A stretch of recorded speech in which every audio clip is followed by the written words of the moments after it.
அன்பான இனிய உறவுகளே, சிறகடிக்க ஆசையில் இங்கே 3 பேரும் நல்லா பிக்னிக் போகிற மாதிரி கூட்டிகிட்டு போயிடுறாங்க. ஸ்ருதியும் விஜயாவையும் நம்ம திருட்டு ரோஹிணி.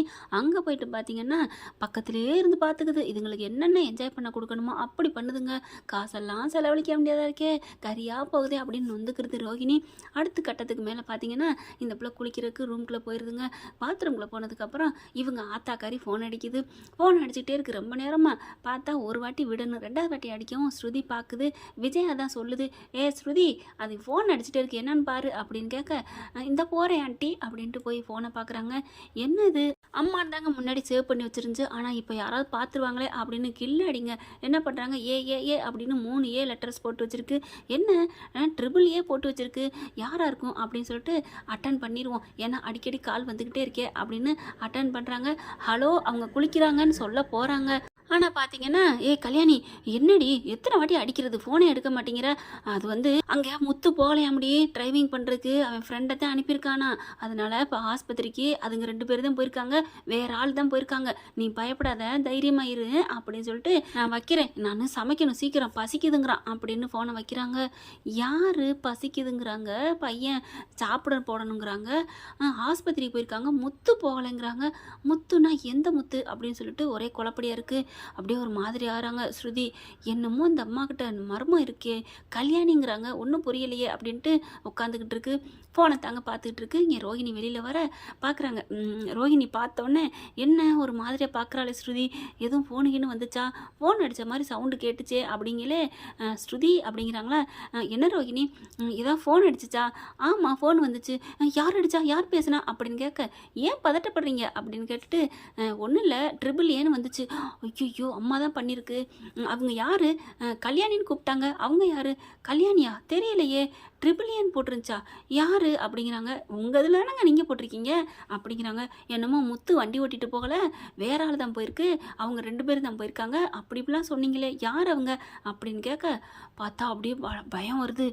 என்ன ஸ்ருதி, யாருக்கோ தெரியாமல் ராங் நம்பர் பண்ணியிருப்பாங்க போல இருக்கு, என் நம்பருக்கு அடிச்சிருக்காங்க, அது எப்படிங்க சேவ் பண்ணி வச்சுருக்கீங்களே. ஏங்க இந்த நம்பரா, இது நான் முன்னாடி சேவ் பண்ணி வச்சுருந்தது, அது யாரோ இப்போ அந்த அந்த நம்பர் சுவிட்ச் ஆஃப்னு வந்துருச்சு, நான் இன்னும் அழிக்காமல் வச்சுருக்கேன், இது என்னோடய ஃப்ரெண்டு தான், அந்த நம்பரை வேறு யாரும் கொடுத்துருப்பாங்க போல இருக்கு, அவங்க வந்து யாரோ கல்யாணி அப்படி முத்துன்னு பேசியிருக்கலாம், நமக்கு யார் கல்யாணின்னு தெரியும் அப்படின்னு சொல்லிட்டு நம்ம வாங்க வெளியில் போவோம், நல்லா ஃப்ரீயாக போயிட்டு வருவோம், நல்லா சாப்பிட்டு வருவோம், உனக்கு பிடிச்ச ஐட்டமாக நான் வாங்கி தரேன் அப்படி இப்படின்னு பேச்சை மாற்றுது. என்னமோ மாத்துறாளே, இன்னொருத்தர் நம்பரை இவங்க சேவ் பண்ணி இத்தனை நாளாக வச்சுருப்பாங்களா. இந்த நம்பரை நம்ம தான் நோட் பண்ணிட்டோம்ல, ஆனால் திறமைசாலிங்க ஸ்ருதி அந்த நம்பரை நோட் பண்ணிக்கிறது. ஊருக்கு போன கையோட முதல்ல இந்த நம்பர் யாருக்கு சொந்தம்னு பார்த்தே தீரணும் அப்படின்னு நினச்சிட்டு இருக்காங்க. அடுத்து பார்த்தா ஒரே நாளில் என்ன பண்ணுறாங்க, ஸ்ருதினால் இருக்க முடியல, போய் பேசுகிற ரோஹிணிக்கு கூட வேணாம், இனிமேல் இருக்க வேணாம் அப்படின்ட்டு கிளம்புவோம் அப்படிங்கிறாங்க. என்ன ஸ்ருதி 3 நாளுக்கு வந்திருக்கோம், 3 நாளுக்கு வந்தால் என்ன, ஒரு நாள் இருந்தாச்சு, வாங்க கிளம்புவோம், என்னால் ரவியை விட்டுட்டு இருக்க முடியாது, ஹோட்டல் இங்கே ஃபனாலாக போயிடும் அப்படிங்கல. ஐயோ இங்கே வீணா போயிடும் அப்படின்னு ரோஹிணி சொல்ல, என்ன வீணா போகுது, நம்ம கை காசாக போட்டோம், இவங்களாம் தானே உங்களுக்கு கொடுத்தாங்க, ஃப்ரீ தானே, எல்லாமே ஃப்ரீ தான், ஆனால் மற்ற செலவுகள்லாம் இருக்குல்ல, அதனால் இருந்துட்டு போவோமே, மற்ற செலவு உங்களுக்கு மிச்சம் தானே, வாங்க கிளம்பணும் அப்படின்னு சொல்லி டக்கு டக்குன்னு துணிமணியை பேக்கப் பண்ணுறாங்க. விஜயா பார்க்குது, இவ சொல்லிட்டா, இனிமேல் நம்மளையே இருக்கணும், அங்கேயும் பார்வதி எல்லாரும் வந்துட்டு போகிறான்னு சொல்கிறாங்க, நம்மளும் போகணும் அப்படின்னு சொல்லிட்டு யோகா கிளாஸ் வச்சு நடத்துதுல, அதனால கிளம்பி போகிறாங்க. அந்த நம்பர் எடுத்துகிட்டு வீட்டுக்கு போன கையோட இங்கே என்ன பண்ணுது, என்ன எல்லாரும் தனியாக இருந்து என்ஜாய் பண்ணீங்களா அப்படின்னு முத்துவை பார்த்து கேட்க, ஆமாம் என்ஜாய் பண்ணணும், நல்லா என்ஜாய் பண்ணோம், செம்ம ஆட்டம் பாட்டம் தெரியுமா அப்படிங்கிறாங்க. ரோஹிணிக்கு அப்படியே நடுக்கமாக இருக்குது. ஐயோ முத்து எதுவும் போயிடுவாரோ, அவங்க கூட பேச்சு நடத்துவாளோ அப்படின்னு ரொம்ப பயத்தில் இருக்க.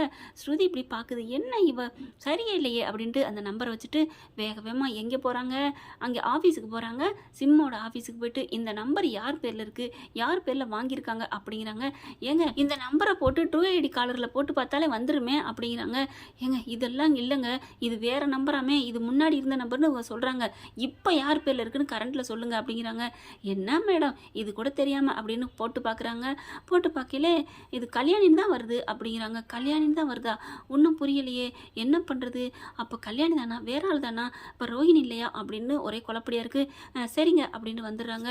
ஸ்ருதிக்கு மறுபடியும் அவங்களால பைத்தியம் பிடிச்ச மாதிரி இருக்குது. அந்த நம்பருக்கு மறுபடியும் கால் பண்ணுறாங்க. கால் பண்ணி வேறு நம்பர்லேருந்து பண்ணுறாங்க. அவங்க ரோஹிணி அம்மா எடுத்துகிட்டு, ஹலோ யார் அப்படிங்கிறாங்க. ஒன்றும் இல்லை, நீங்கள் வந்து அப்படின்னு சொல்லிட்டு என்ன பேசலாம் அப்படின்னு ரோஹிணி ஒரே குழப்பமாக இருக்குது. ஒன்றும் இல்லைம்மா, நீங்கள் உங்களுக்கு நாங்கள் ஆதார் அட்டை வந்து செக் பண்ண வர்றோம், உங்கள் அட்ரஸ் சொல்கிறீங்களா அப்படிங்கிறாங்க. எங்கள் அட்ரஸா? எங்கள் வீதிக்கு வந்தாலே எங்கள் அட்ரஸ் தெரியுமே. தெரியும், நீங்கள் அட்ரஸ் சொல்லுங்கள் அப்படிங்கிறாங்க. அட்ரஸை சொல்லிடுறாங்க. உங்கள் பேர் அப்படிங்கிறாங்க. யாரா இருக்கா அப்படின்னு கேட்கல அந்த அம்மா பேர் கிறிஷ் பேரையும் சொல்லிடுறாங்க. கிறிஷா? அவன் யார்? அவன் தான் என் பேரன் அப்படிங்கிறாங்க. ஓ, அப்போ இந்த அம்மாட்ட தான் இந்த அம்மா பேசிக்குதா? அப்போ கல்யாணிங்கிறது அது என் பொண்ணு தான் அப்படிங்கிறாங்க. ஓ, அப்போ ரோஹிணிங்கிறது அவளும் என் பொண்ணு தான் அப்படின்ட்டு, ஐயோ அவள் என் பொண்ணுலாம் இல்லை, கல்யாணி தான் என் பொண்ணு அப்படின்ட்டு டக்குன்னு வச்சிடுறாங்க. ஐயோ யாராக இருக்கும் அப்படின்னு ஒரே நடுக்கமாக இருக்க ஸ்ருதிக்கு புரிஞ்சு போகுது. அப்போ கல்யாணி தான் அந்த ரோஹிணிட்டு, செம்மையா இன்னைக்கு நீ மாட்டினியா அப்படின்னு சொல்லிட்டு செம்ம கோத்தடங்கி வந்துட்டு இருக்காங்க. என்ன ஃப்ரெண்ட், இப்படி போனால் நல்லா தானே இருக்கும். ரோஹிணி மாட்டுவாங்களா மாட்ட மாட்டாங்களா? பொறுத்திருந்து வருங்காலங்களை பார்க்கலாம். இந்த பதிவு உங்களுக்கு பிடிச்சிருந்துச்சுன்னா உங்கள் பொண்ணான கையில் ஒரு லைக்கை போட்டு சப்ஸ்கிரைப் பண்ணிடுங்க. Thank you friends.